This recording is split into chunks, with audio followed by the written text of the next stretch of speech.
started. Good morning or good afternoon, depending on where you are. I want to welcome everyone here. My name is Kate Trams, and this is the Essential Substance Abuse Skills webinar series. And today we have Matt Ignacio presenting on HIV and STI prevention for substance use providers working in Native communities. The training series is brought to you by the National American Indian and Alaska Native Addiction Technology Transfer Center. We are part of the ATTC network, which also includes 10 regional centers, 5 international centers, and a network coordinating office, and the National Hispanic and Latino ATTC. In the next couple of days, we will send out a follow-up email to everyone who attended, which will include a link to the recording, handouts of the slides, and a CEU request form. Our center is a NADAC certified educational provider, and we'd be happy to provide you with CEUs. We charge a $15 one-time annual fee for an unlimited number of webinars that you'd like to attend to earn CEUs. I did just want to mention that we are temporarily waiving that $15 fee, and we are requesting that all of the CEU requests come via email because we can't get to our offices to pick up the mail regularly right now. So yeah, just keep that in mind. And if you do want to request CEUs, it would be best and most efficient for us if you can just send those requests by email, and we won't be requiring the $15 fee while we are all working at home. Immediately following today's webinar, you will be redirected to our GIPRA evaluation. I should say that because we're doing back-to-back sessions today, I'm going to put the link to the evaluation for the first session in the chat before we move on into the second session today. But then once we finish up that one, then we'll have a redirect to the evaluation. And I just wanted to ask you to consider taking a few minutes to let us know about your satisfaction with the event. This feedback is really critical to our work, and we greatly appreciate hearing your thoughts. And there's just a few questions in there about what you think about these sessions, and so we'd always also welcome your feedback. If you have further things to say, you can always email us about that too. You will be muted for the duration of this webinar, so please use the chat pod to share your questions and comments, and we'll address questions at appropriate points during the presentation. And I wanted to welcome our speaker for today. It's Matt Ignacio. He is currently a research manager with all of our projects, and he just completed his PhD at the University of Washington's School of Social Work. So I'm really excited that now we get to call him Dr. Ignacio, and it's been such a pleasure. Matt has been working with us in different capacities over the years. He's been a consultant, an advisory council member, and we've been able to have him here on staff with us for the last 6 months. And his experience includes having worked for the National Native American AIDS Prevention Center as project manager, overseeing 4 federally funded trainings, education, and capacity building assistance programs. And he's also served as a national trainer working with tribal communities, tribal health departments, state health departments, federally qualified health centers, and community-based organizations. So I want to pass things over to Matt now. And I want to thank you all again for joining us. Great, thank you, Kate. Skuk Siadam, Skuk Dash, everybody. My name is Matt Ignacio, and I'm a member of the Tahana A'ata Nation. I'm so honored to be with you this morning. I am reporting live from the A'atam Himdak, the lands of which the A'atam people are from. I'm currently, I've moved. For those of you that have been with me in different webinars in the past, you know I was reporting live from Seattle while attending the University of Washington. Since I've completed that program, I'm now back in Tucson, Arizona, where I think it's supposed to be 107, 108 today. I don't know. But regardless, I'm happy to be home. I'm happy to be back with family. And I'm most happy to be eating foods that I should not be eating on a regular basis, you know, like fresh made tortillas and chili and all that. So with that, let's get started. Just want to also just mention that actually really happy to be talking about HIV and STIs. Um, I I have a 21-year work history of addressing HIV in Native communities, whether that be urban, rural, reservation, village, rancheria, Pueblo, uh, some of the villages in Alaska as well as in Hawaii. So I've really, as a national trainer, and so I've gotten a chance to visit many places across the United States, and I see we have great representation from all over the country. Rosebud, Kentucky, UAII was a big partner back in the day with Elton Noswood. So I feel like I'm in good company with you all always, and so I'm happy to be here and let's spend the next hour or so just kind of focusing on enhancing our knowledge. And certainly, I absolutely need this knowledge too as a refresher. I hope you're able to take something new away from this presentation, and I hope it re-inspires you and recommits you to the fight that HIV has not gone away. HIV is still a lethal disease if you don't have access to treatment. And you think about our communities, how many reservations and urban communities out there have HIV specialists on staff. They're few and far between. So we still need to keep prevention at the forefront. All right, let's keep going. So for today, I want to just explain the basics of what is HIV prevention. And we'll talk about some common sexually transmitted infections, otherwise known as STIs. I'll explain the core components of communicable disease prevention. We'll talk about factors that impact risk. And I'll describe two strategies that substance use providers can use to prevent HIV, sexually transmitted infections, and by default, viral hepatitis, right? Hepatitis is sort of often lumped in with sexually transmitted infections and HIV. There's similar risk factors, and that's primarily the reason why. We know that folks who inject drugs are at high risk for acquiring HIV and hepatitis C and B. So we like to just include that as well to be as far-reaching as we can with our messaging. For those of you that are interested in what core competencies we'll be addressing in this presentation, Competency 106 and Competency 105, you will have access to the slideshow later so you can review it at your leisure. All right, so let's talk about HIV specifically. The number of people living with HIV infection in the United States is higher than ever before.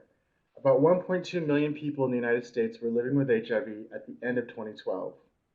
Of those people, 12.8%, almost 13%, did not know they were infected. Almost 50,000 new diagnoses each year. And there have been consistent increases, which may be due to a higher proportion of people who are testing, but also folks that are living with HIV infection who know their status, which is a good thing.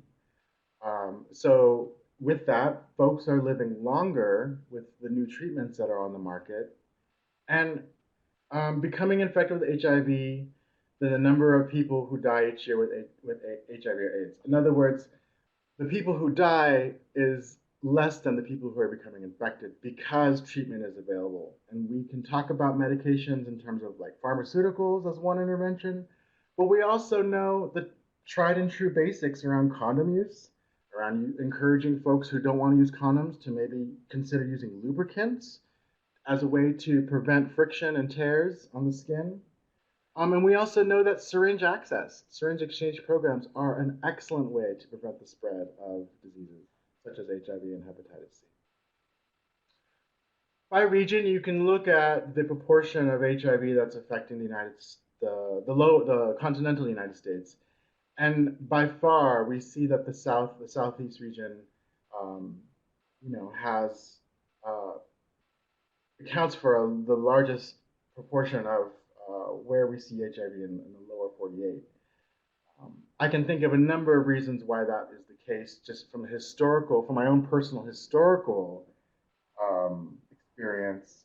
It's been hard, and if you can think about your own community, your own tribal community that you work with, the issue of stigma, right? Oh, that's AIDS, that's a gay disease, or oh, that's a white person's disease. That will never get to us. Or, maybe even worse, those folks get that because that's what they deserve. So this is sort of conservative approach or sort of uninformed approach to HIV, I think ultimately fuels the fire. And that's not to say the South should be. I'm not pointing the finger when I say that, but I'm saying that perhaps in those areas we could do a better job of spreading prevention messages. I know we can in our own reservations, right? All right, so let's talk about how HIV is transmitted. So the most common way, a high risk behavior that is most common is sex without a barrier, sex without a condom. There are also female condoms on the market, but having intercourse without a condom places you at high risk. And I'm talking specifically only about unprotected anal sex and unprotected vaginal sex. We also know that sharing previously used syringes, needles can also increase, or is another way folks can become infected.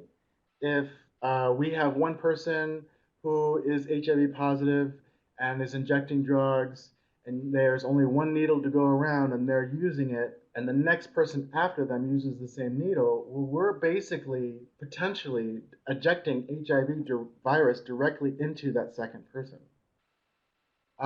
There are other ways that HIV is transmitted. There's basically the way I describe it is that there's only 5 ways. Hang on one second while I close this door. Thank you very much. I'm running across the room. I'm back now. The way I describe it is that there are only 5 ways you can get HIV infected, right?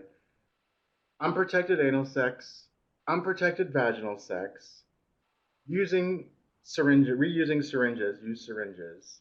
There are mother to child routes of transmission. And the 5th one, which we don't see necessarily anymore in this country, is through blood transfusions. And for those of you that can remember back in the day, in the early 80s, that was a risk factor. Blood products, needed to be screened for HIV as well. But primarily, unprotected sex and then using syringes certainly are the highest risk categories. We also know that we have almost eliminated HIV transmission in the United States through occupational exposure. In other words, accidental needle sticks, on the job. I think across the country and including tribal health clinics and hospitals, we've not necessarily because of HIV, but we've done a better job at having sharps containers. We know what sharps containers are, primarily because of diabetes, but there's much more knowledge now than there was, let's say, 10, 15 years ago, right, in our communities. And then I also talked about the contaminated blood products and mother-to-child routes.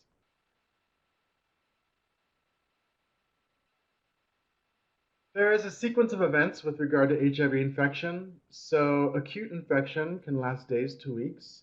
And that is when we see those sort of flu-like symptoms. Maybe folks might report having a sore throat, having a rash, having night sweats, fever, and fatigue. Those are all very common. I can think back to when I worked for Gay Men's Health Crisis in New York City as an alcohol and drug counselor. This would have been 2007. I was called I got a call from the testing department on the other floor, and they said, "Can you come and talk to somebody who just had a reactive test? And can you do some crisis counseling?" And so I went down there and I spoke with the individual, and he had a rash. Yeah, he was like, "I have a rash." He goes, "But I don't think I'm infected." And in my mind, I'm kind of putting the pieces together, and I don't want to confirm what I believe, but in my mind, in the back of my mind, I knew. And of course, when he got his confirmatory test the next week, of course, it came back that he was in fact HIV positive. So you do see things like rashes, and you hear about night sweats. For those of you that work closely with dentists and the dental departments, dentists actually have been trained to actually spot potential HIV infection among their patients through thrush, which is an infection in your mouth, and dentists can see that, and they may actually say, "Hey, you might want to go talk to my buddy over in the other department and just to get screened for HIV." And we have actually in tribal health clinics, I know that dentists have played a role in helping to identify folks who are HIV infected and help them get on treatment. So my point is that we all play a role, whether we work in dentistry, nursing, whether we're community health aides, or whether we're drug and alcohol counselors. We can all play a role in helping to prevent this disease. There is also a period of asymptomatic infection, and that can last after that initial infection part. Um, this is, untreated. If this goes untreated, there is persistent massive daily production of HIV within the body, which ultimately leads to a gradual depletion of CD4 T cell cells, which are the immune cells. So basically, an increase in HIV in the body and a decrease of the cells that fight that virus, and that ultimately is what leads to what we refer to as an AIDS diagnosis, when your immune cells are less than 200 and you are also now having what is called an opportunistic infection. So sometimes folks will present with, uh, like a pneumonia or a second, like another additional sickness that, in combination with this T cell count, now has you at an AIDS diagnosis. And by and large, that word AIDS, it's I don't see that very much because of the treatment that we have, the effective treatments we have on the market. Um, but I also think there's been a shift away from that word because of the stigma that is attached to it.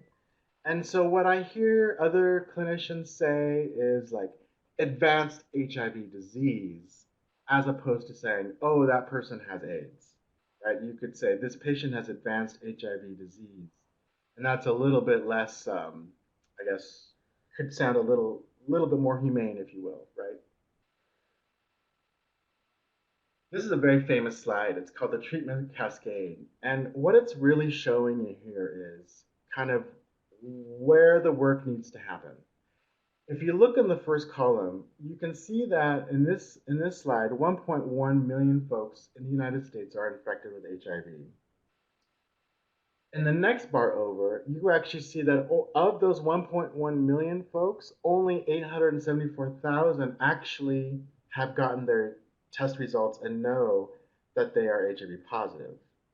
And of those 800,000 folks, only 655,000 have been linked to some kind of care, whether that's counseling, whether that's biomedical treatments, or whether that's housing.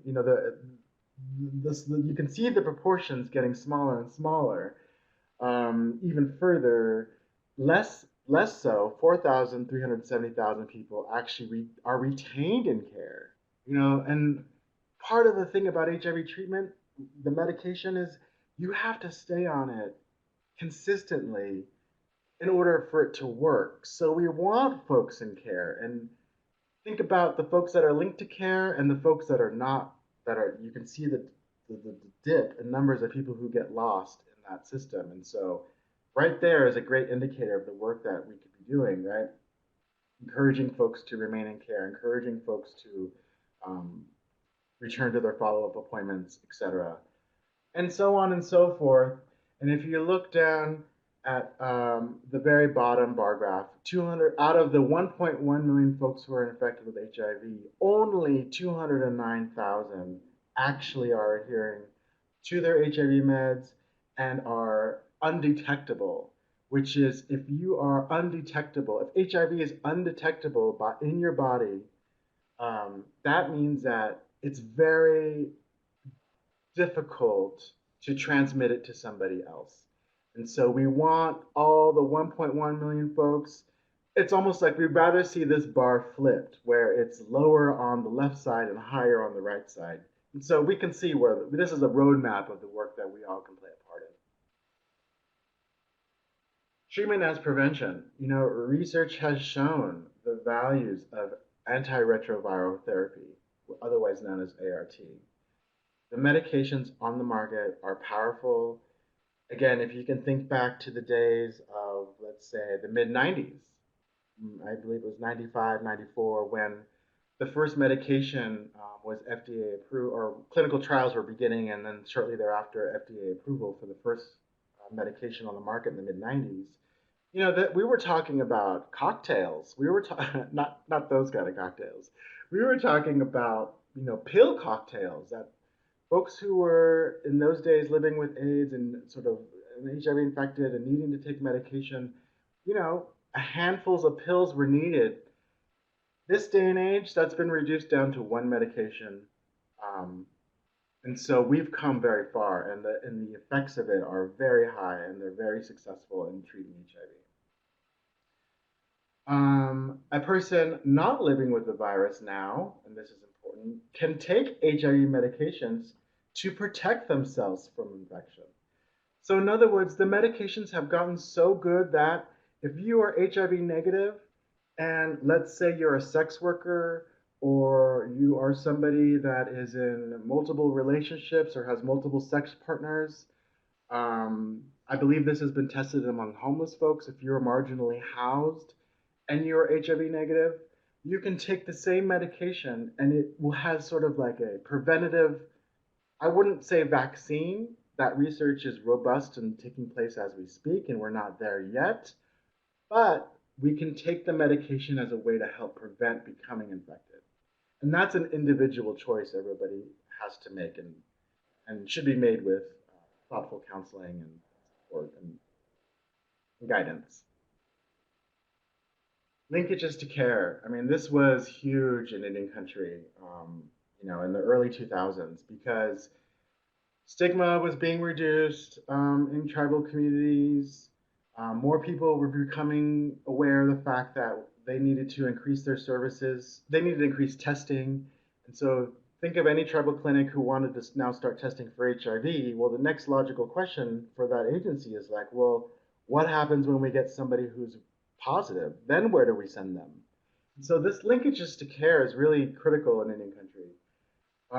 We want to be able to move people from a diagnosis into stable care. And certainly, we got to work through these barriers of fear, of, of grief, of sadness, of sitting with somebody who has been recently diagnosed and is afraid for the rest of their life, who's afraid for their children and the futures of their children. That's a that I wanna share this example. Gosh, I actually haven't never talked about this, but one time I had a client who he was a client of mine at the same at Gay Men's Health Crisis in New York City, young Latinx man um, who was working for the airline for a major airline as a flight attendant and lived with his twin brother and became HIV positive and was really struggling with the fact that he had not yet told his brother that he had acquired the virus. And with the stress of travel, the layovers, and he was actually an international flight crew member. Um, the stress of his job, in combination with living with his closest family member that he felt he could not tell that he was HIV positive, kind of really set him down a spiral of relapse and still trying to work and still trying to live a life, but also actively using. And there's the work, right? Sitting there with him and sort of processing all this news and sort of processing all these emotions.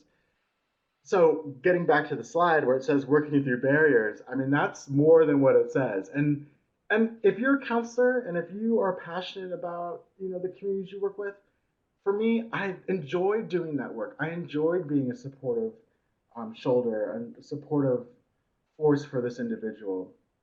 And so it is great. It's great to be a witness to see somebody who comes in fearful, but maybe leaves away, walking away a little bit more balanced and a little bit more aware and a little bit more grounded.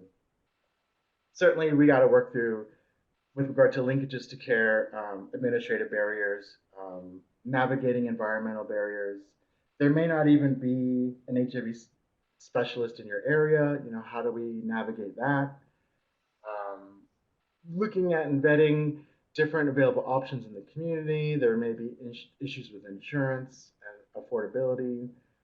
We still luckily have the Ryan White Care Act, so HIV medications can be covered through that. But linkages to care programs are not required for all people necessarily, but should be offered at least, right? Should be part of your organizational structure in the event that you do have a client who is HIV positive. All right, let's talk about sexually transmitted infections. So we know that there's basic categories of infections: bacterial, parasitic, and viral. When I'm talking about bacterial, a category of bacterial category, I'm specifically thinking of gonorrhea, chlamydia, and syphilis, which is curable. We have antibiotics that can effectively treat that quickly and effectively. There are parasitic infections such as pubic lice or crabs, or sometimes scabies can be acquired through sexual activity. And that is also curable with antiparasitics, shampoos, body washes, detergents, that sort of thing. And then there's viral sexually transmitted infections: human papillomavirus, HIV, herpes, hepatitis A, B, and C. These are treatable but not necessarily curable, although I will say hepatitis C, there's great effective treatments on the market now. Certainly, these are all preventable. With regard to hepatitis C, newly infected individuals are either asymptomatic or have a mild clinical illness. The actual DNA, RNA structure of hepatitis C can be detected in the blood within 1 to 3 weeks after exposure. And the average time for exposure to antibodies to HIV is about 8 to 9 weeks. Chronic hepatitis C infection develops in 70 to 85% of those who are infected. 60 to 70% of chronically infected persons uh, develop liver disease, progress on to liver disease. And most infected persons do remain unaware of their infection because they are not clinically ill. Think of, I believe the CDC guidance around hepatitis C screening is the baby boomers. Folks who have any history, even one time of having injected drugs, you want to get screened for hepatitis C. You may not be having symptoms, but you actually might be carrying the virus, and so it's important to know. And again, we all know knowledge is power, right? When we know, it might be scary to find that out, but we've come so far with regard to treatment that um, we want to see people live long and healthy lives. Here's a slide of the different regimens that are out there. I believe this is a little outdated. We can update this later, but just to let you know that there are options out there, effective options out there. With regard to HIV and hepatitis C co-infection, certainly for those who are HIV positive, we do want to have some level of routine testing for hepatitis C. Early diagnosis, evaluation, and treatment of hepatitis C should be considered for those who are HIV positive because, for many reasons, but one, there may be hepatitis C may increase the disease progression for HIV, right? And HIV increases hepatitis C viremia, which can hinder diagnosis of HCV. And this also increases progression. So it's just good best practice, I believe. If you have a client who's HIV positive and does not know their hepatitis C status, it might be best practice to refer them just to get screened annually, maybe every other year. Um, that's just sort of my kind of on the ground, quick and dirty advice or guidance or suggestion rather.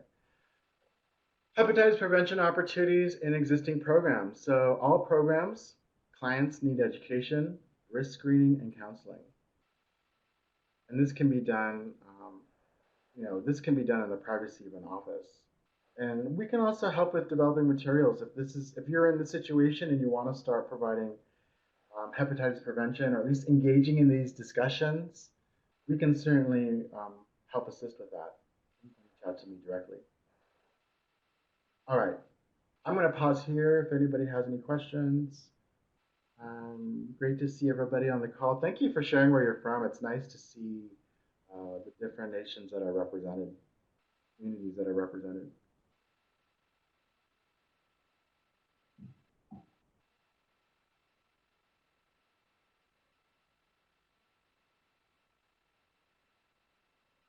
Okay, while you're typing, I'm going to go ahead and just push forward a little bit. All right, so let's talk about prevention comes first. So there are different levels of how we can intervene, right? There's different levels of how we can deliver prevention services. When I mean an intervention, what I'm referring to are the strategies that we use to operationalize our prevention efforts. Like, how are we actually going to provide prevention messages to the community or to our clients? So, in other words, think about this. If you're not currently doing this, what would you do to promote the idea of condom use in your community? Some folks have had, bowls of condoms available on their desk. Some clinics have condoms available in the bathrooms. Some communities, you know, I'm thinking, I'm trying to figure out how to phrase this, but there was a time when powwows, the idea of having a booth with condoms on a table at a powwow was very stigmatized.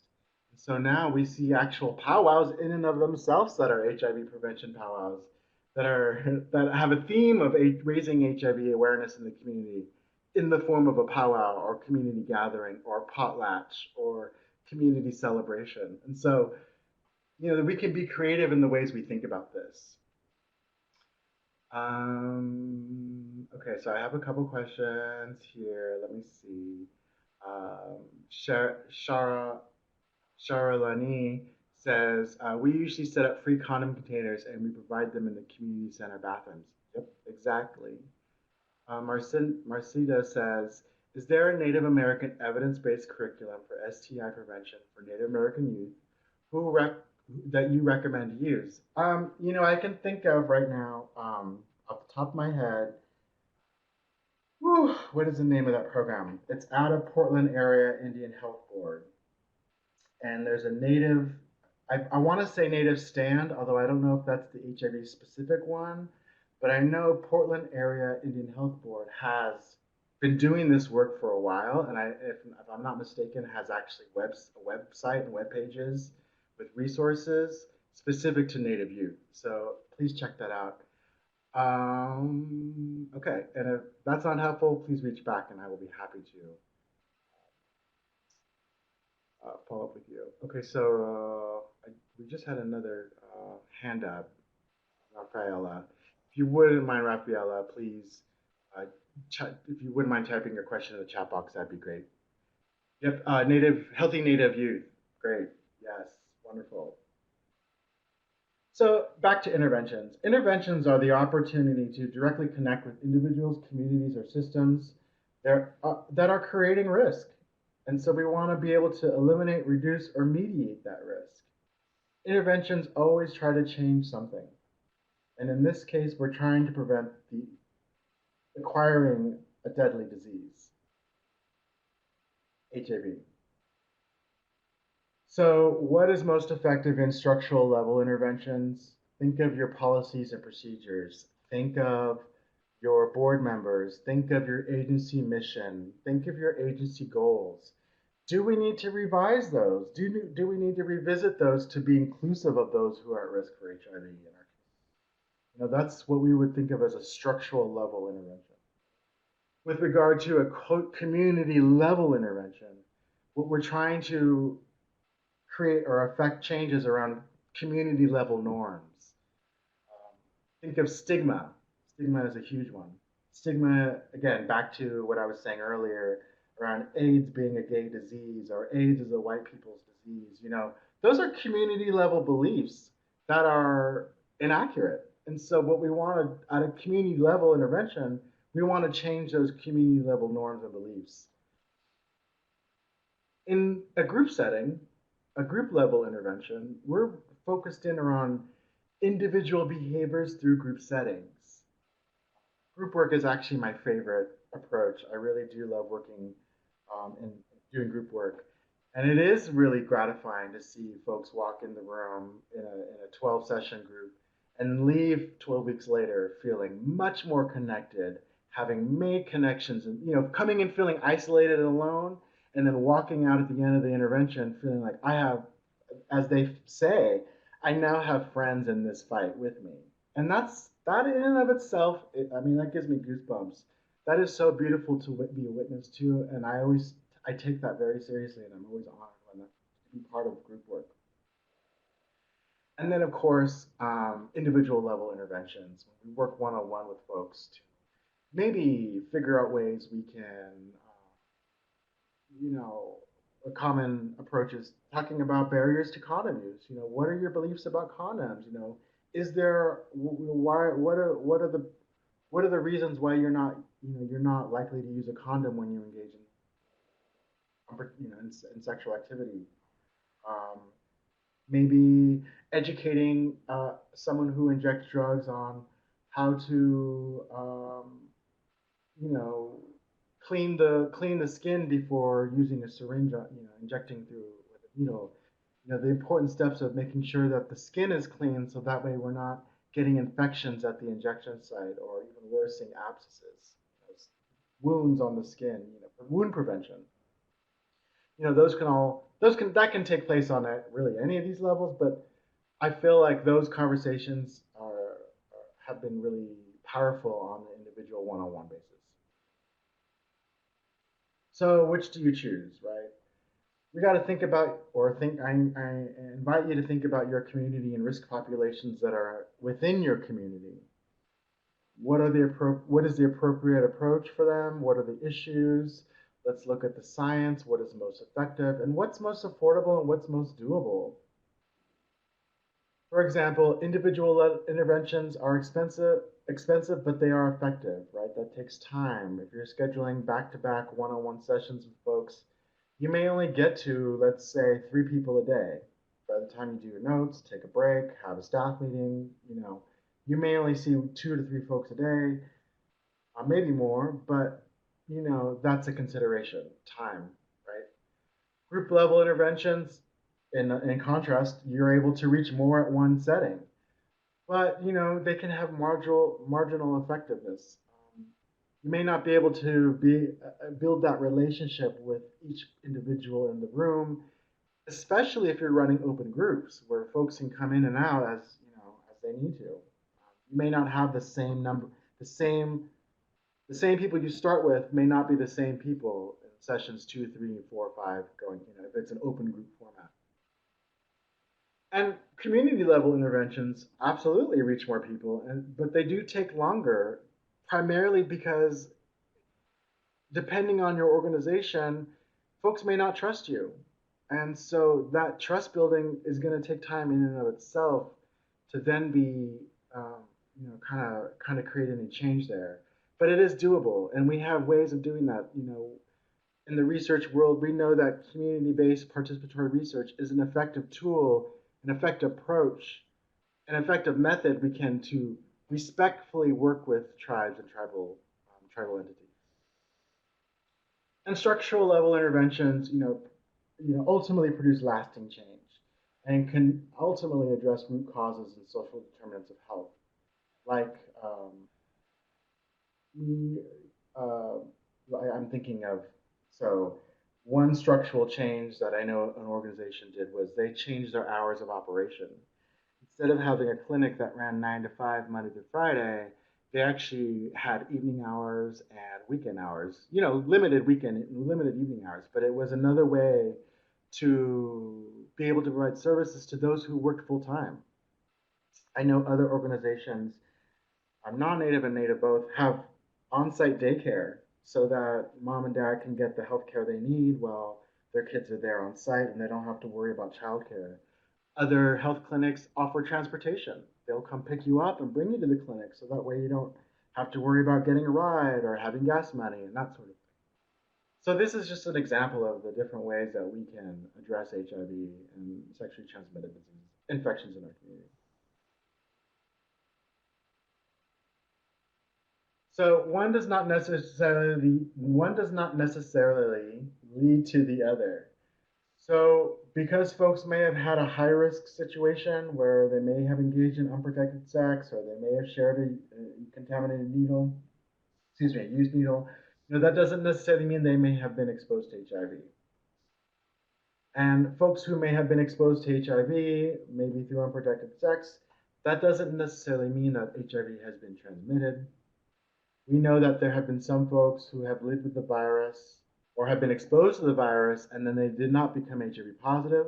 Those are very few and far between and very rare, but there are people out there. And ultimately, though, we know that just because folks are infected, that doesn't mean it needs to be spread. That's why we're here today.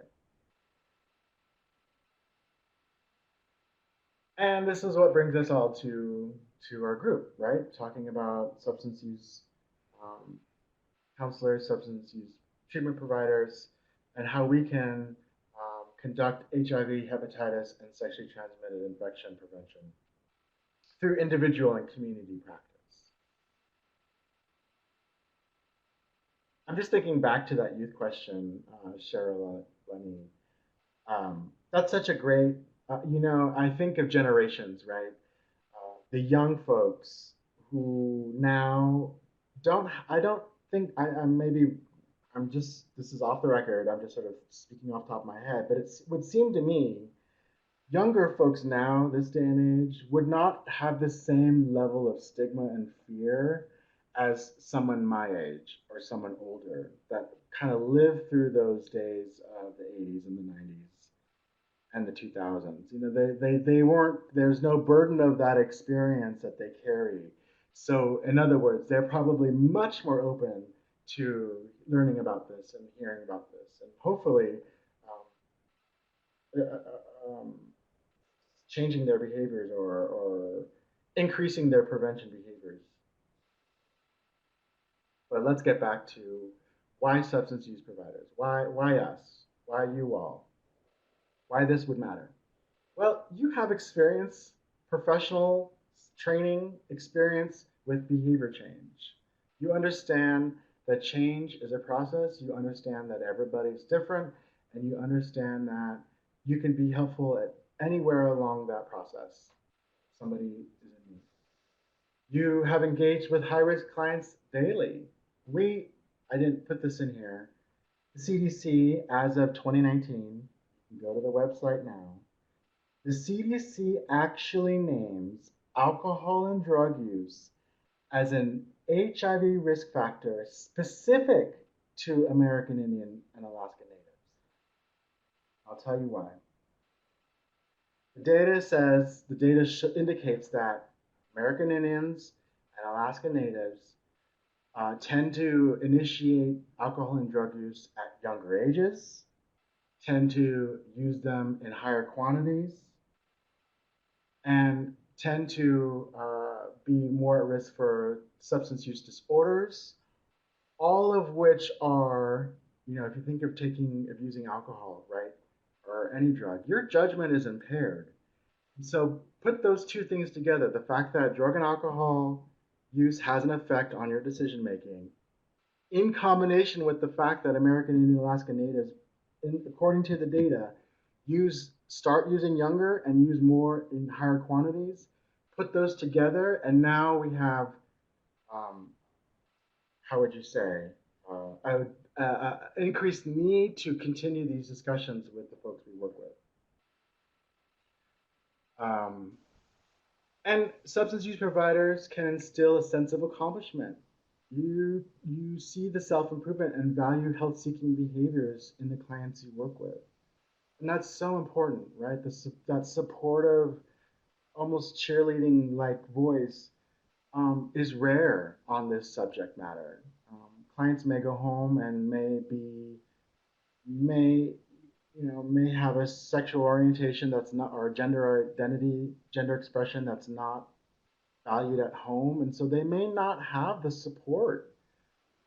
You may be the only person kind of pushing for them and encouraging them and I don't mean pushing them in a bad way, but I mean encouraging them, helping to motivate folks to make the changes in their lives so that they can live longer and happy and healthier lives.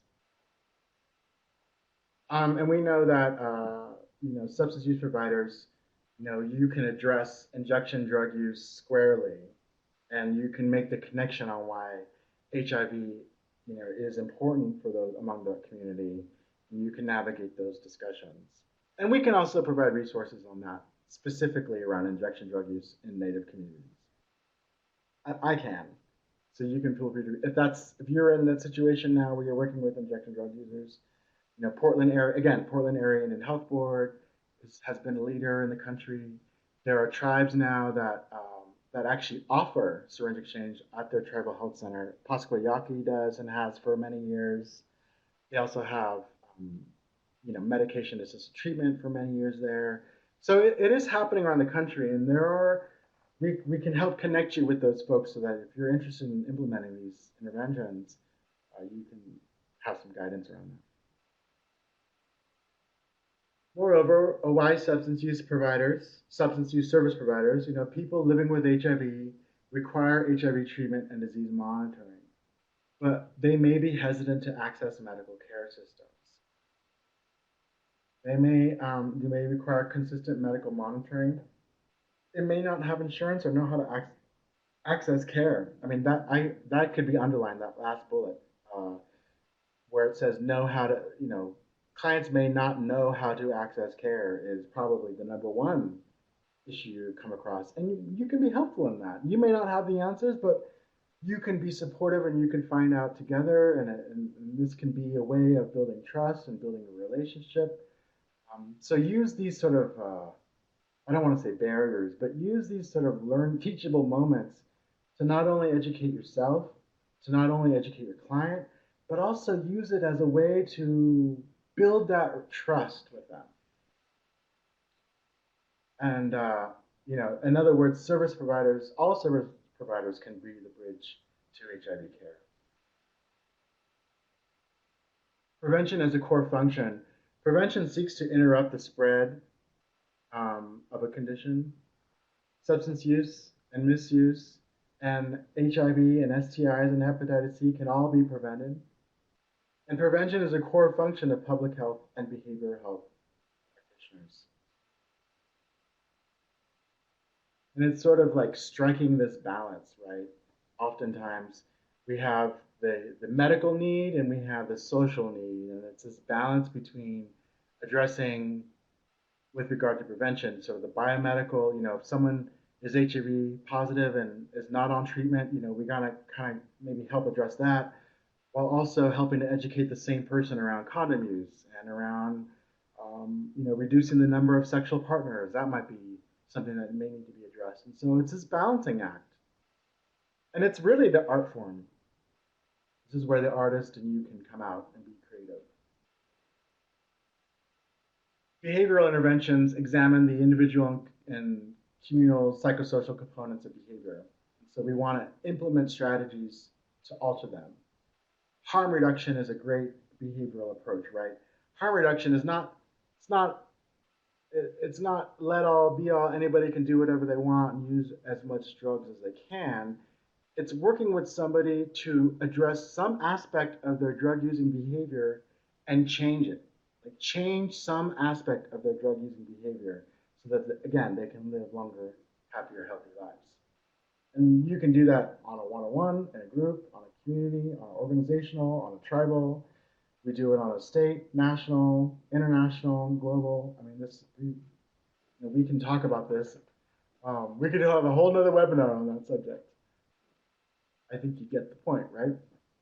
With regard to biomedical interventions, this involves the use of medical science to intervene in the biological and pathological operations of the virus or bacteria. So we're thinking of treatment, actual HIV treatment, medication. When I was talking earlier about how if you're HIV negative and now you can take HIV medications to help prevent you from becoming infected, that is known as PrEP. And I know PrEP that those medications are widely available and FDA approved, and lots of folks I know that are taking PrEP have had uh, feel much more comfortable knowing that there's that layer of protection. Um, Additionally, there's also something known as PEP, which is post. I should explain what PrEP and PEP means. So PrEP is pre-exposure prophylaxis, sort of this before you become infected, in contrast to PEP, which is post-exposure prophylaxis.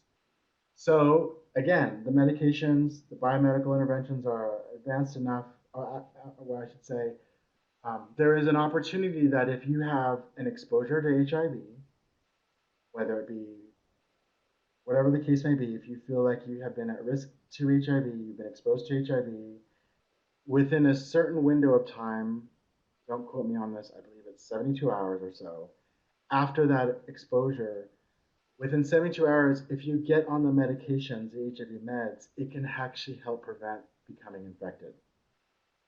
So there's like a pre and there's a post, sort of bookends to helping to prevent HIV infection. There is research around microbicides, foams, injections. Circumcision has also been researched as a biomedical intervention. And so, the HIV global industry with regard to stopping AIDS, right, is robust and we've come so far. And I think, you know, very often Native folks, myself included, we get in this discussion of like Western medicine sometimes is not appropriate for the settings that we're in, and that, or that our clients really want more. They don't want to take medications, but maybe they just want to do traditional medicine. This slide kind of speaks to that. And in my mind, I think the best tools that we have is a combination of both. And in this case, it's the same, a combination of both behavioral, sort of social interventions, as well as the biomedical medical interventions. And um, using both of those realm of tools ultimately will help us in the fight. Um, thinking of the range of services we could consider offering to our HIV positive clients is like partner therapy. We can increase our testing, we can offer PrEP, and we can offer education on medication adherence. Family plays an important role um, as the primary vehicle for socialization. Families can create a social support network, foster access to healthcare, model positive communication and behaviors, and provide opportunities for dialogue. But over the long term, this value of open communication about personal issues emerges. Values, the norm becomes a valuing diversity.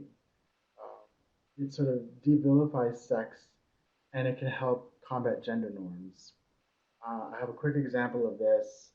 I've shared it in the past. I was at that time working for the National Native American AIDS Prevention Center, otherwise known as NAPCI.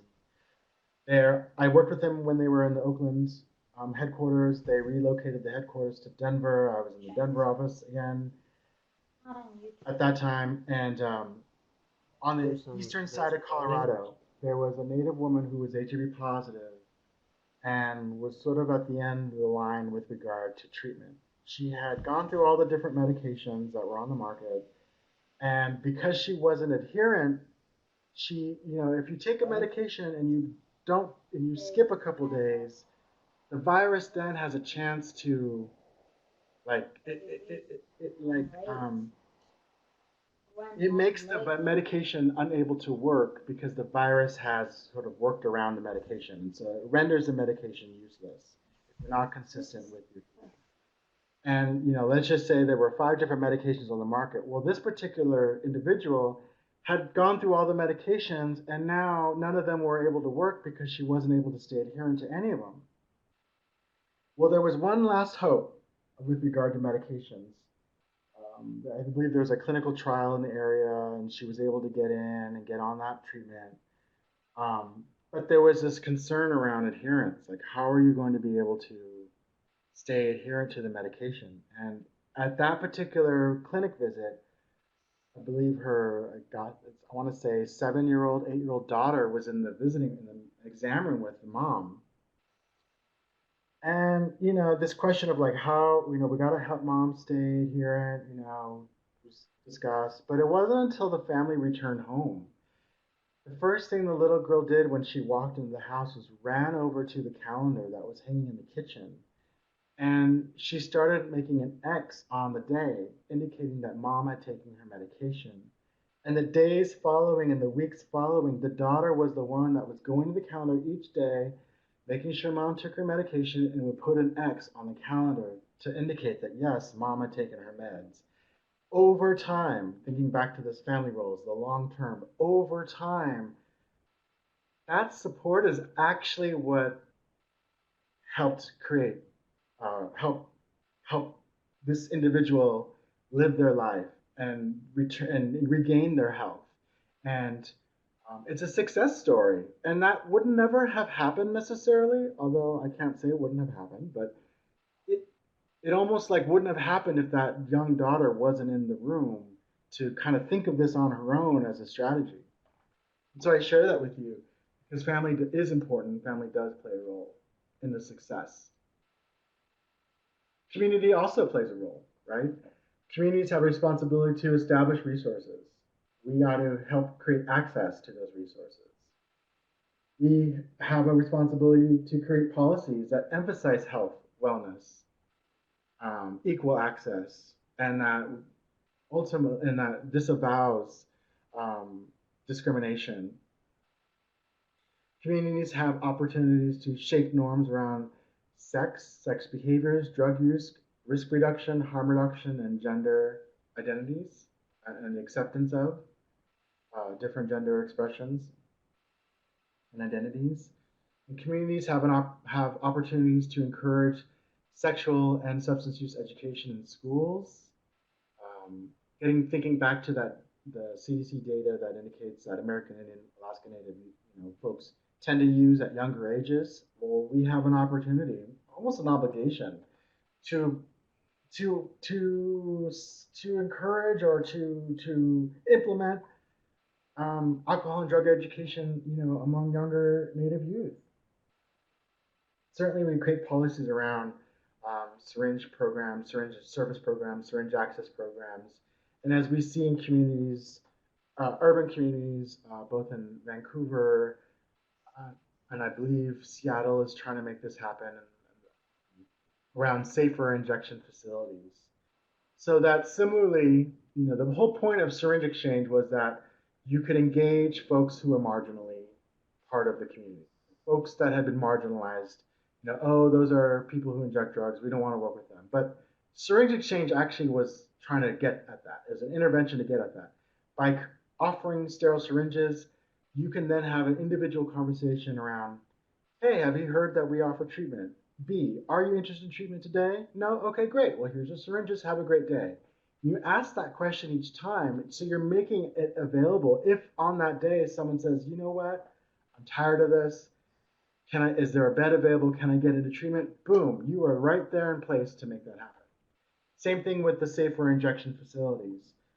Folks are going to inject drugs, at least provide them sterile water, a well-lit place, sterile surfaces, and a medical provider on site to help address any issues that may go awry. But they also have an opportunity to ask them, have you heard about treatment? Are you interested in treatment today? And if that person were to say yes, boom, those folks are right in place to make that happen. So these are interventions that actually squarely address the need around injection drug use. Okay, systems roles. Systems are the mechanisms through which formal services are delivered. Where systems understand community needs, hopefully, right? They align services to community needs and community culture. They work to address potentially harmful community beliefs or miseducation. Want to ensure access to services. Design and provide services through a health equity lens. provide the list of preventative services, and modify systems to accept a variety of insurance carriers.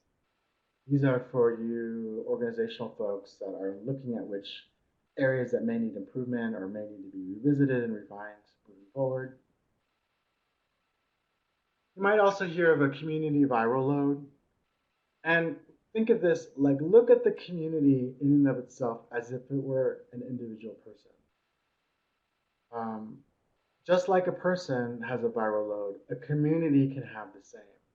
So in other words, we're looking at the sheer numbers of HIV infection in a given community.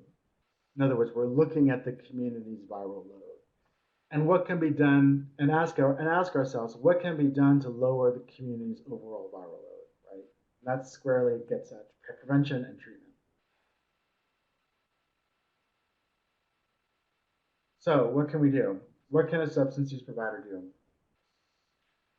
On the clinical and individual level, we can certainly include in our assessments, we can assess for HIV, sexually transmitted infections, and hepatitis in all of our assessments, whether that be the intake at the clinic, whether that be an individual one-on-one discussion in the exam room, whether that be a follow-up. I've gotten follow-up letters from a tribal health center that I saw one time, following up my visit with different information and educational material that I actually thought was helpful. So we can do that on an individual level. We can include actionable items in our treatment and service plans. We can include families and partners in counseling sessions to just discuss risk and provide education. Key into what environmental and social factors contribute, not just looking at drug use, but also sexual health risk. When I think of sexual health risk, I think of sexual violence and any history of sexual violence.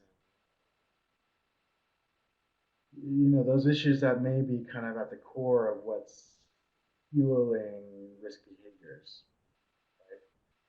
And we can also become in Y&Y care management care teams. You know, these happen state by state, and there for every state there is care teams that we can be a part of and help lend our voice to. We can also conduct screening. We can provide referrals and assist with medical linkage to care. We can talk about medication adherence as part of our clinical practice. What are the barriers to you not being able to take your medication daily? What do you think would be a great way to, as a reminder, like what can we come up together as a way, as a strategy that can help you remember to take your medications? And there's a lot of data around, well, I shouldn't say a lot of data, but there's a body of research that supports text messaging specifically to as a medication adherence intervention and it being effective. And again, we can always be providing basic HIV, STI education. On the environmental level, you know, we want to create an environment, our clinics, our exam rooms, our offices, or whatever the case may be, create an environment where it's okay to discuss sexual behaviors and identities. Serve as a conduit for information for individuals and families. Make condoms available, and programming that makes syringes more accessible to high-risk users. And I see that Cynthia Samuel says, our public health department has a mobile van unit that comes to our area once a month to provide syringe exchange. Great, that's excellent. We have a program through the California Rural Indian Health Board called Tribal Prep, which is specific for Native youth and wellness. Well, great, another resource. Awesome, thank you for sharing. All right, and I think this is, if not mistaken, this is sort of we're wrapping up here. This is the integration of it all. So we remain as providers in our training and our experience and our knowledge and our approach, we remain solution focused. Prevention services, when working with active drug users, utilizes a positive service delivery model. In other words, we work from a strengths-based approach. What does that mean? I know the strengths that I bring to the table. My job is to help identify and help the client identify the strengths within themselves to help them achieve higher levels of success, whatever that means. That's a strengths based approach. I have a sense of the strengths in me as a provider. Let me help, and how do I say this? Let me help you in a way. Let me navigate a conversation. Let me navigate a process that helps you see the strengths in you so that you are aware of the strengths that you have as a client. We're not doing it for them, but we're sort of facilitating a process of helping clients identify their own strengths. That's a way of working from a strengths-based approach. And in that process, we collaborate. It's helpful to write them down, maybe come up, take a piece of paper and brainstorm as a way to empower. And then clients then have something they can walk away from that session in their hand that has a list of strengths that they help to identify. And they can put that on their wall. I mean, these are tools, right? These are devices as a way to help educate. We help to address overlapping, intersecting, and co-occurring disorders and diagnoses. We strive to convey authentic interest, being mindfulness is one way, but just listening and being present. And one way I do this is by taking 3 deep breaths before I go into a session, just to clear my head, exit out whatever I was just coming in out of, and to clear my head to go into a client session. Whatever it takes for you to get into a space where you feel in the moment, you feel present, you feel authentic, you feel ready, right? That's the work that we have to do. I love to acknowledge and provide support for positive steps that have been taken. Specifically, when a client schedules an intake appointment, boom, you better believe when they come back, I say, thanks for coming. Thanks for when they show up and then they actually show up. Not only did they call and schedule an appointment, but then they actually follow through and show up for it. My goodness, those are big action steps they've taken. I always want to just acknowledge that. As as counselors, as treatment providers, you know, we are advocates. Um, you all on the front line have a very important perspective that nobody else shares, and that you can see what the trends are in the community. You see where the needs are immediately. I mean, your voice is so important, and you have that advocating voice that is so needed, right, in this whole process, and certainly supporting environmental change. You all play a role in that. Okay, wow. Well, that was good. Let me just fast forward here. Yep. Okay. So, any questions, comments on the chat box is great. This has been, it's always a great opportunity to sit with you all. Thank you for taking time out of your day to talk about this important subject that we cannot let fall by the wayside. Thank you.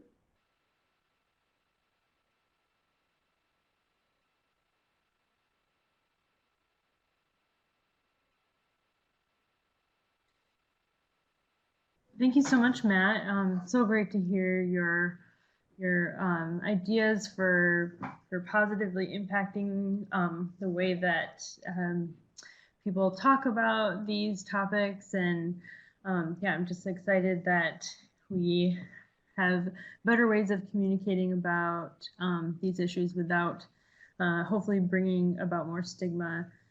So as people are typing in any questions or comments, I just want to say since we are getting done a little bit before 1:30 when our next session is supposed to start, I think we'll probably end up closing out from this one. So we will have a redirect for our survey, and then I'll put the link if some of you are planning to join us for the next session. I'll put the link in to the chat box here, so so you can copy that down and you can come right back in after we close out here. But I just want to make sure we don't lose people if you're hoping to stay on. But that way we can get you to both surveys if you're going to attend both of these.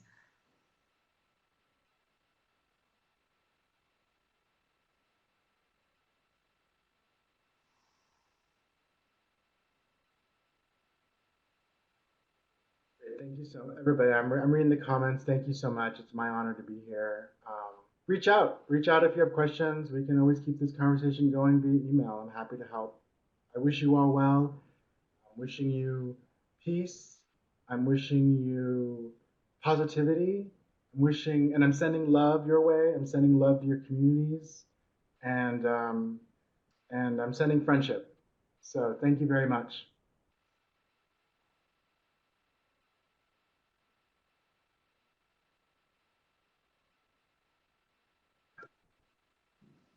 Wonderful. Thank you so much for all of those wonderful comments. And I'm going to put the link to our next session here so you can copy that. And then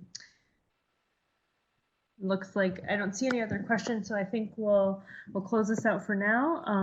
You can watch for we'll send you all an email in the next couple of days. You can we'll have the handouts and the recording there, so you can view it again. You can share it with others, and then of course feel free to get in touch if you have any other questions about the content from today.